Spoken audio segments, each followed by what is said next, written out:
Welcome back. When Eliana Lopez was born in May of 2023, she was the smallest premature baby ever at Cedars-Sinai Medical Center in Los Angeles. She weighed just 12 ounces and was the size of a soda can.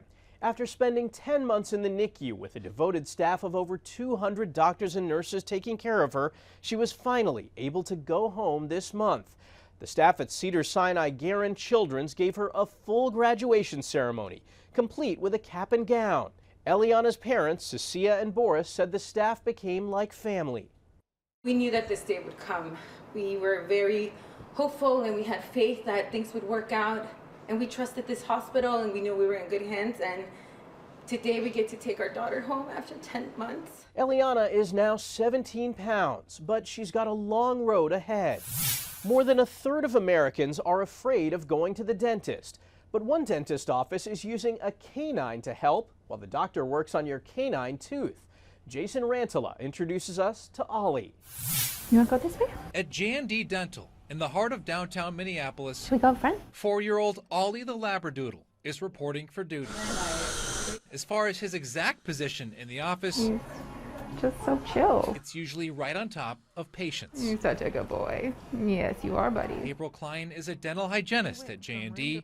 She first brought her dog Ollie to the office 4 years ago when her family was in for an appointment. He was just going around checking on both my 2 girls and my husband.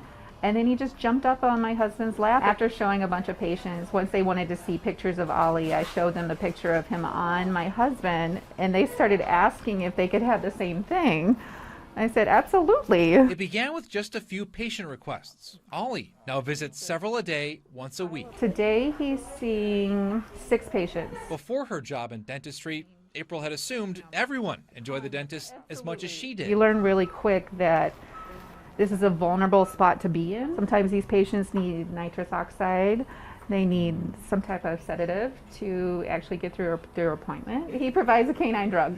Yep. It's really comforting to have Ollie here for sure. With visits every 4 months, it's safe to say Colin Campbell doesn't fear the dentist's office. His appointment with Ollie today merely for the puppy cuddles, all 80 pounds of them. It feels just like a weighted blanket, so it's very comfortable. A dog so popular that even sleeping on the job Take a little nap. won't get him fired. We're just very happy that we can provide that for patients, and Ollie loves coming to work.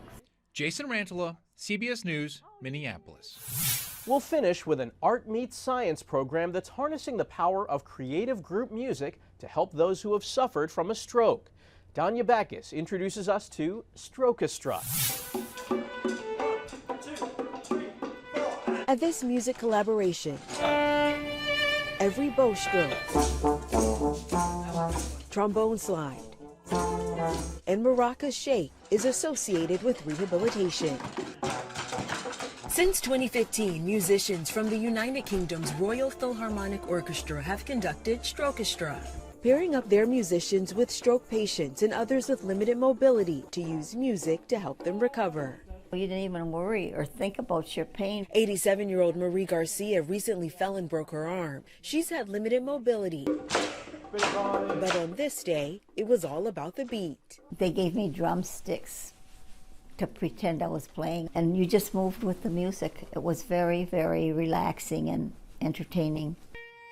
This year, the Royal Philharmonic brought the program to the U.S. It teamed up with the University of California Irvine Health, its music students, and the Philharmonic Society of Orange County. This is a wonderful example of applying the power of music to a healing environment. Dr. Lisa Gibbs is the chief of geriatric medicine and gerontology at UCI Health. She says Strokestra helps remove social and physical barriers for stroke survivors and other patients. The brain is just a fantastic organ. We have pathways that work, maybe in a stroke pathways that don't work, but somehow music figures out how to circumvent those. Studies done in the UK show the program has physical, cognitive, social, and emotional benefits.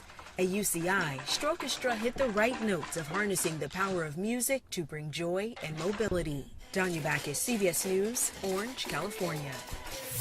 That's this week's Eye on Health. I'm Michael George. Thanks for joining us and be well.